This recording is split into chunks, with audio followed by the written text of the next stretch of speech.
And now to your health. This week, the American Cancer Society released the new state of cancer, and there's a mix of good and bad news. Plus, there's an important message for people born somewhere in the 1990s and right around that decade. Health reporter Haley Hernandez is here. Good morning. Yeah, and that message is that you are not too young to get colon cancer. While the American Cancer Society shed some good news on a lot of cancers across the board, the age of colon cancer patients has changed, and it is not good. And the risk to people who are in their 20s, 30s, 40s, and higher than people born in the 1950s and before.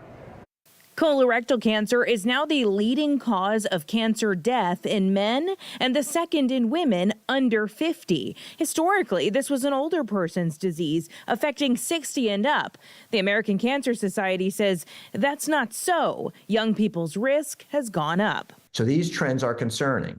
And, anecdotally, talking to physicians out there, they're seeing it too. And this year, for the first time ever, cancer diagnoses are supposed to top 2 million. So does that mean we're more unhealthy or just getting it more? Now, this is driven by a couple things. Some may be from screen-detected cancers, such as thyroid and kidney cancers, which are often picked up. It's an incidental way. But some of this may be a window into what's happening with the obesity epidemic. Cancers driven by obesity, such as pancreas, kidney, postmenopausal breast cancer, and liver cancers are increasing. But that's the bad news. And here's a surprise for you. There's actually good news in cancer statistics. Death from cancer is down. And I'm talking lower death rates for every single cancer except one, endometrial cancer, and they don't know why. But back to the good news. Rates of cancer in kids took a turn for the better.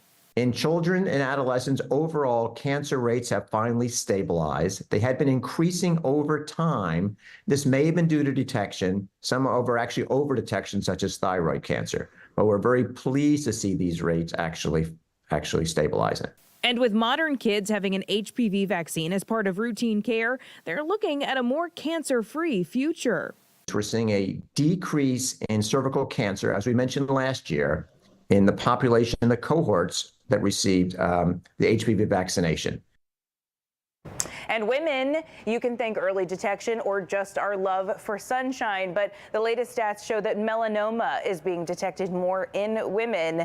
The takeaway, though, is that while we have more cancers being detected, that might not be such a sad story because there are fewer deaths from cancer. And, doctors have been saying for a long time that detection saves lives. So we're actually seeing it in these 2024 statistics. That's so great. Yeah, Earlier the better. Detection, get the treatments that work, and That's great. survive. Thanks, guys. Haley, thanks. Oh, and you know what? Tomorrow I've got an interesting story. Protein intake by the decade. I'm talking about how much protein you should consume in your 30s, 40s, 50s. Muscle mass decreases by the time you hit 60, but it's important to increase your protein intake long before that. So tomorrow morning I'll explain how much you should be eating.